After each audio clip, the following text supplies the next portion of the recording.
جی بسم اللہ الرحمن الرحیم. رائے صاحب پہلے تو میں آپ کا بڑا شکر گزار ہوں کہ آپ نے آج اس اہم موضوع پہ مجھے بھی دعوت دی ہے.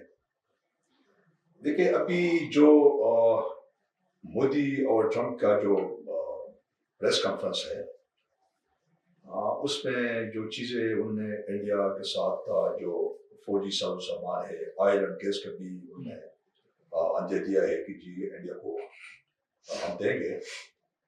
تو اس پہ تو یقیناً پاکستان کا جو رد عمل تھا وہ ایک نیچرل وہ ہے. ٹھیک. وہاں جو اس وقت جو پروٹیسٹ ہو رہے ہیں وہاں پہ پاکستانی بھی ہے, کشمیر کے جانا لوگ ہے اور خالصتان کے سکھ جو برادری ہے وہ رائٹ اسی جگہ پہ جو ہے نا وہ سراپا احتجاج ہے. ابھی یہ شراز خان نے جو ایک بات کی نا کہ چائنا اصل میں چائنا کو کاؤنٹر کرنے کے لیے امریکہ جو ہے نا اصل میں انڈیا پہ وقتاً فوقتاً اس قسم کے انعامات اور اقدامات کا وہ کرتے رہتے ہیں کیونکہ چائنا کے ہم بہت زیادہ کلوز ہیں. ٹھیک ہے. تو ظاہر ہے ہمارے اس کلوزنس کو جو ہے نا مد نظر رکھ کے وہ چائنا اور انڈیا کو وہ زیادہ ان چیزوں میں اوبلائج کرتے ہیں, فوجی ساز و سامان اور اس قسم کی یہ چیزیں جو ہے نا وہ دیتے رہتے ہیں. اس وقت اصل میں جو صورتحال ہے میں سمجھتا ہوں کہ ٹرمپ نے جو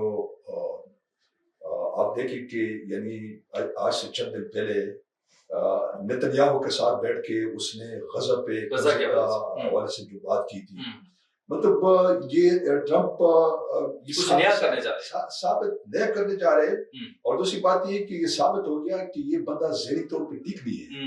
ٹھیک ہے.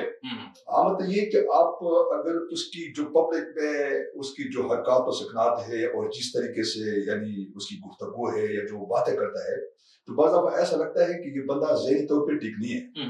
ٹھیک ہے نا. اچھا عالمگیر صاحب ایک اور چیز میں آپ سے پوچھوں گا, کیا پاکستان میں کوئی انفلوئنس ہو سکتا ہے ٹرمپ کا؟ جیسے پی ٹی آئی نے بڑی امیدیں لگائی ہوئی تھی جو ہی ٹرمپ اقتدار میں آئیں گے تو عمران خان کی رہائی ممکن ہوگی, ایسی کچھ چیزیں ہو سکتی ہیں؟ دیکھیں وہ اصل میں جو ایک ڈیپ اسٹیٹ کا جو ایک منتر تھا جو چل رہا تھا سوشل میڈیا پہ بھی کہ عمران خان کے ساتھ جو کچھ ہو رہا ہے ٹرمپ کے ساتھ بھی وہی جو ہے نا مطلب وہاں کی جو اسٹیبلشمنٹ تھی وہی ٹرمپ کے ساتھ بھی ہوا ہے. تو جس طریقے سے سوشل میڈیا پہ اس ایشو کو جو ہے نا خاص طور پر جو سوشل ایکٹیوسٹ ہے وہ جس طریقے سے ہائی لائٹ کرے تھے, اور پر امریکہ میں اس وقت موجود جو پاکستانی ہیں جو پی ٹی آئی کے ورکر ہے پی ٹی آئی کے حامی ہیں, میرے خیال میں انہوں نے بھی ہر فورم پہ وہاں کے جو کانگریس کے جو سینیٹرز ہے یا جو ایڈوائزر ہے ٹرمپ کے جو یعنی اس کے الیکٹ ہونے کے بعد آپ نے دیکھا کہ ٹویٹ بھی جو آتے تھے وہ بھی یعنی یہی آتے تھے کہ فری عمران خان. تو یہاں اصل میں لوگوں نے ایک بڑی امید لگائی ہوئی تھی کہ ٹرمپ اقتدار میں آتے ہی عمران خان کی رہائی کا مطالبہ کریں گے, لیکن ابھی تک ایسی کوئی چیز سامنے نہیں آئی. اور ویسے میں صاحب یہ ایک بات یہ بھی کروں گا کہ ہمیں ٹرمپ یا امریکہ سے یہ امید بھی نہیں کرنی چاہیے, لگانی چاہیے کیونکہ یہ پاکستان ایک سوورین کنٹری ہے. اس میں ایک آپ نے دیکھا ہوگا کہ اس میں عمران خان کو بہت زیادہ کرٹیسائز کرتے ہیں کہ یہ تو پہلے ایبسلیوٹلی ناٹ اور ہم کسی کے غلام نہیں ہیں. ٹھیک ہے نا. اور یہ ایک تاثر دیا جا رہا تھا کہ دیکھیں آپ اسی امریکہ سے جو ہے رہائی کا ان کی بھیک بھی مانگ رہے ہیں. تو مجھے فی الحال تو ایسی کوئی چیز نظر نہیں آ رہی ہے, اور آگے دیکھیں آگے کیا صورتحال بنتی ہے. اچھا عالمگیر خان صاحب, آپ نے بڑی قید و بند کی صحبتیں بھی برداشت کی, کہاں دیکھتے ہیں اپنی صورتحال آگے آنے والے دنوں میں پی ٹی آئی میں, اور خصوصی طور پر پی ٹی آئی سے بھی یہ نعرہ نکلنا شروع ہو گیا ہے کہ مجھے کیوں نکالا, شیر افضل مربت کا سوال, اور یہ عوام میں اور ساتھ حکومتی ارکان نے اس حوالے سے کہہ کے بھی لگائے. یہ تمام تر سچویشن ہے کیونکہ لوگ اکا دکا وہاں سے نکلنا شروع ہو گئے, اور خاص کر کے عمران خان کے لیے اور یہ مشکلات ہیں کیونکہ وہ جیل کے اندر ہیں, اور باقی بھی پارٹی میں ڈفرنٹ چیزیں چل رہی ہیں, گو مگو کی کیفیت ہے, ایون جو آپ یہ کہہ سکتے ہیں احتجاج کے حوالے سے بھی کوئی پراپر ایک لائے عمل نہیں دیا جاتا. کچھ لوگ کہتے ہیں کہ ہم نے آ کے ڈی چوک میں دھرنا دینا ہے, آدھے وہاں سے غائب ہو جاتے ہیں. تو یہ کیا سچویشن ہے, کہاں کھڑی ہے پی ٹی آئی ابھی؟ دیکھیں جی اس وقت جو پی ٹی آئی کی صورتحال ہے وہ یہ ہے کہ ظاہر عمران خان جیل میں ہے, اور اگر دیکھا جائے تو Imran Khan P T I ہے اور P T I Imran Khan ہے. اب اگر پی ٹی آئی کی سے جو ہے نا کوئی منحرف ہو جاتا ہے یا پی ٹی آئی کو چھوڑتا ہے اور وہ یہ سمجھتا ہے کہ پارٹی کو کوئی بڑا نقصان ہوگا یا عمران خان کا جو ہے نا وہ کم ہوگا، تو یہ میں سمجھتا ہوں کہ غلط یہ ان لوگوں کی غلط فہمی ہے۔ دیکھیں اس وقت میں آپ کو یہ بتاؤں کہ اس وقت عمران خان کے ساتھ یعنی جو لوگ اٹیچ ہوئے ہیں، میں اسلام آباد کی بات کروں گا، خاص طور پر جو لائز فریٹرنیٹی ہے جو اس وقت پی ٹی آئی کو سپورٹ کر رہی ہے، میں یہ کہوں گا کہ اس سے پہلے اسلام آباد کچہری میں ان وکیلوں کا کوئی جانتے نہیں تھا، ان کا نام و نشان بھی نہیں تھا۔ جیسے انہوں نے عمران خان کی کیسز لیے اور پھر سامنے آئے تو اچانک جو ہے نا یہ منظر عام پہ آ گئے اور اس وقت یہ دیکھے کہ نیشنل لیول کے وہ لیڈر بنے ہوئے ہیں، ٹھیک ہے نا۔ ایک بات تو یہ ہے، دوسری بات یہ کہ احتجاج کی جو آپ نے بات کی کہ جی عمران خان کی رہائی جو ہے نا احتجاج کے نتیجے میں کیا ممکن ہو سکتی ہے، لیکن ابھی تک جتنے احتجاج ہوئے نا وہ بھی آپ کے سامنے ہیں۔ مطلب یہ جو آخری احتجاج تھا اس کی بھی یہ لڑائی شروع ہو گئی کہ نہیں جی وہ پڑاؤ جو ہے نا وہاں سنجانی میں ہونا چاہیے تھا، اور کچھ کا خیال تھا کہ نہیں جی یہ جو ہے نا ڈی چوک میں، اور عمران خان کی طرف سے جو واضح احکامات ہیں وہ یہی تھے کہ ڈی چوک میں ہر صورت کو پہنچنا ہے۔ اچھا اس پہ یہ ہے کہ ایک تو میں یہ سمجھتا ہوں کہ جو حکمت عملی تھی وہ مجھے سمجھ میں نہیں آیا، پراپر نہیں تھی۔ جس طریقے سے پھر جب یہاں پہنچ گئے تھے اور پھر وہ بلیک آؤٹ ہوا، بجلی چلی گئی تھی، تو یہ چیزیں جو ہوتی ہے نا یہ اصل میں احتجاج کے لیے جب نکلتا ہے اور پھر چونکہ یہ عمران خان کا آخری کال تھا، عمران خان نے یہ کہا تھا کہ یہ آخری کال ہے، تو میرے خیال میں اس آخری کال واپس نہیں جانا چاہیے تھا۔ ہاں یہ ہے کہ اسٹریٹجی ہونی چاہیے تھی، کارکنوں کو ایک جو ہے نا ایک ضابطۂ اخلاق کا پتہ ہونا چاہیے تھا، میک شفٹ ہاسپٹل ہونے چاہیے تھے، جنریٹر ہونے چاہیے تھے، اور یہ بھی احکامات جاری ہونے چاہیے تھے کہ جب بلیک آؤٹ ہو تو آپ لوگوں نے فوراً سین کو چھوڑنا ہے، ٹھیک ہے۔ تو یہ ساری چیزیں تھی جس کی وجہ سے جو ہے نا وہ احتجاج ڈی چوک تو پہنچ گئے تھے، لیکن پھر وہ جس کی وجہ سے کچھ بیٹھ نہیں سکے، اور جو اس کے پیچھے جو موٹیو تھا وہ کیا نہیں کر سکے۔ اچھا شیراز خان صاحب آپ سے پوچھوں گا، انٹرنیشنل پریشر کسی بھی جو سوورین کنٹری ہے کیا اس کے لیے ہونا چاہیے؟ پاکستان نے تو بالکل مکمل طور پر ڈینائی کیا ہے کہ ایسا کسی بھی پریشر کو ہم نہ پاکستان میں ہونے دیں گے، نہ برداشت کریں گے، جیسے ٹرمپ کے حوالے سے کہا گیا۔ کیا سمجھتے ہیں کوئی آنے والے دنوں میں ٹرمپ کی وجہ سے عمران خان کی رہائی ممکن ہو سکے گی یا یہ ویسے ہی چیزیں مہیا کی جا رہی ہیں؟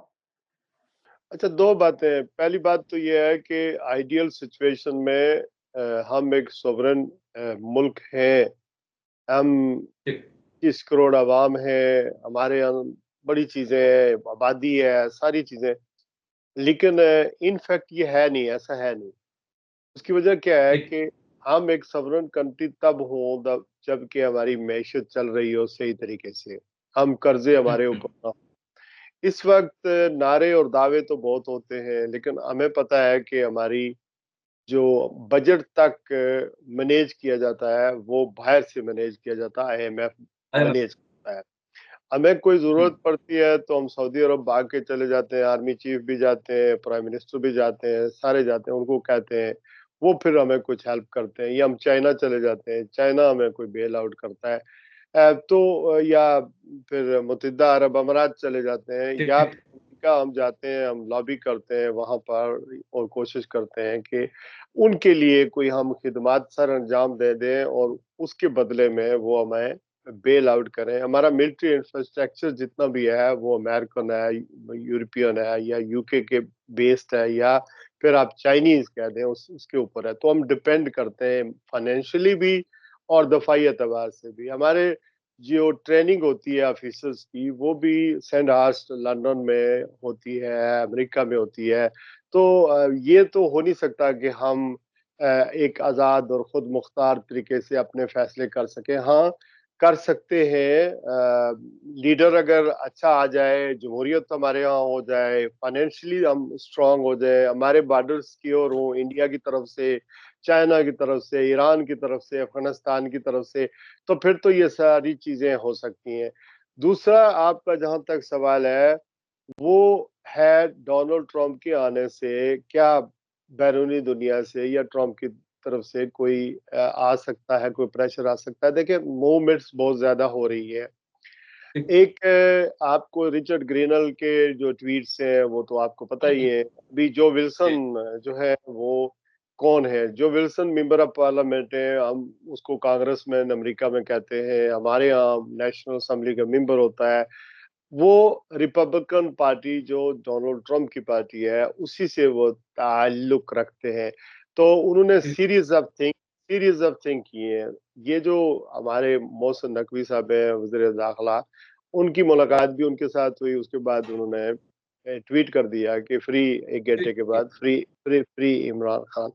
اس کے بعد پھر جو ولسن مسلسل انہوں نے ایک خط لکھا پاکستان کے آرمی چیف کو, وزیر اعظم کو, صدر کو, کہ عمران خان کو رہا کیا جائے. اس خط میں انہوں نے یہ مینشن کیا کہ جو عمران خان ہے ان کو ذاتی طور پر جو ولسن پسند نہیں کرتے, چونکہ وہ چائنا کی کمیونسٹ پارٹی کی مدد کر رہا ہے, وہ اس کو پیوٹن جو ایک ڈکٹیٹر ہے اس کی وہ حمایت کرتا ہے, لیکن اس کے باوجود وہ سمجھتے ہیں کہ وہ جمہوریت جو ہے وہ بہترین چیز ہوتی ہے, اور جمہوری طریقے سے اگر لوگ اس کسی بندے کو ووٹ آؤٹ کر دیں تو وہ ٹھیک ہے, یا ووٹ ان کر دیں تو اس کو تبدیلی جو بھی آتی ہے ووٹ کے ذریعے آتی ہے. تو کسی کی پرسنل لائکنگ اور ڈس لائکنگ, تو اس وجہ سے اس کو فری کیا جائے. اس کے بعد انہوں نے کیپٹل ہل میں جو ان کا پارلیمنٹ ہے وہاں پہ تقریر بھی کی ہے آن دا فلور, اور سیم چیز انہوں نے کی ہے. اور اس کے بعد پھر ابھی ریسنٹلی انہوں نے ڈونلڈ ٹرمپ کو خط لکھ دیا ہے کہ عمران خان, وہ سیم باتیں انہوں نے دہرائی ہیں کہ اپنا وہ ایک کردار ادا کرے. ابھی جو نیکسٹ چیز ہوئی ہے وہ انہوں نے کل یا پرسوں انہوں نے ٹویٹ کیا ہے کہ میں پاکستان کی آرمی کو کہتا ہوں کہ restore the democracy in Pakistan. تو یہ سیریز آف تھنگز ہیں. پھر وہاں لابیسٹ ہیں, جو ڈاکٹرز ہیں, چونکہ آپ ہوتا کیا ایسا میں جو آپ کے ناظرین کو بتاتا چلوں, چونکہ بہت ساری چیزیں ہوا میں چل رہی ہوتی ہیں تو پتہ نہیں ہوتا کیا ہے کہ امریکہ کے اندر لابیسٹ ہیں. اگر آپ $5,000 آپ کے پاس ہیں تو آپ کسی بھی سینیٹر کو یا کسی بھی پارلیمنٹیرین کو, if I'm not wrong, اس کو اپنے فنکشن میں لا سکتے ہیں, اس سے تقریر کروا سکتے ہیں. تو ہماری جو گورنمنٹ ہے اس نے بھی اس کا توڑ کرنے کی کوشش کی ہے. محسن نقوی صاحب یہ تھے, ہمارا سفارت خانہ بڑا ایکٹیو ہے. لیکن ہونا تو یہ چاہیے نا کہ عمران خان ہو, نواز شریف ہو, زرداری ہو, یا عالمگیر, یہ میرے بھائی بیٹھے ہوئے ہیں, ہمیں اپنی عدالتوں سے ریلیف ملے, ہمیں اپنے فیصلے ہمارے گھر میں ہوں.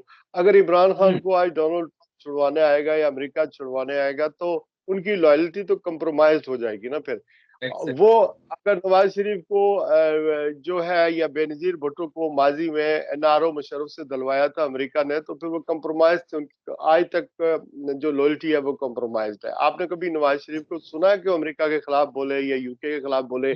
آپ نے کبھی بے نظیر بھٹو, اللہ تعالیٰ ان کو کی مغفرت کرے, وہ تو زندہ نہیں رہی, لیکن پیپل پارٹی کا کوئی ایسا لیڈر جو امریکہ اور UK یا یورپ کے خلاف کوئی بات کرے نہیں کرتے ہیں اس طرح, اور نہ ان کی پالیسیوں کے خلاف جاتے ہیں, چونکہ کمپرومائزڈ ہیں. تو عمران خان دا ون آئی نو کہ ایک شخص ہے, اس نے ابھی 1.5-2 سال گزار دیے ہیں جیل کے اندر, اور 10-15 دن پہلے میں اگر وہ کچھ ہو جاتا ان کے ساتھ تو کوئی کمپرومائز ہو جاتا ہے, یا 2 قدم پیچھے ہٹ جاتے ہیں, یا ہماری اسٹیبلشمنٹ 2 قدم آپ پیچھے ہٹ جاتی. دیکھیں ملک تو عوام کے ہوتے ہیں نا, جب ملک عوام کے ہوتے ہیں ان کی رائے کا احترام کرنا ہوتا ہے, فیصلے کرنے ہوتے ہیں, ورنہ تو جنگل ہوتے ہیں یا امیزون ہوتے ہیں. اس وقت آپ کا نظام کہیں اور کھڑا ہے, عوام کہیں اور کھڑی ہے. آپ عمران خان کو پسند نہ کریں, نواز شریف کو پسند نہ کریں, یا زرداری کو پسند نہ کریں, لیکن ان کی ووٹیں تو ہیں, وہ تو انہوں نے تو زندہ رہنا ہے.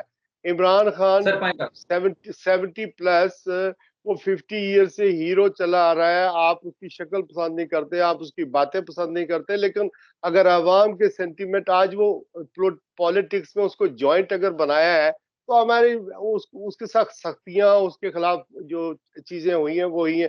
ابھی یہ آپ شیر افضل مروت کی بات کر رہے تھے, دوسرے پارٹی لیڈران کی بات کر رہے تھے. دیکھیں اس وقت پریشر ہے نا, یہ معروضی حالات ہیں. آپ کو پتہ ہے کہ لوگوں کو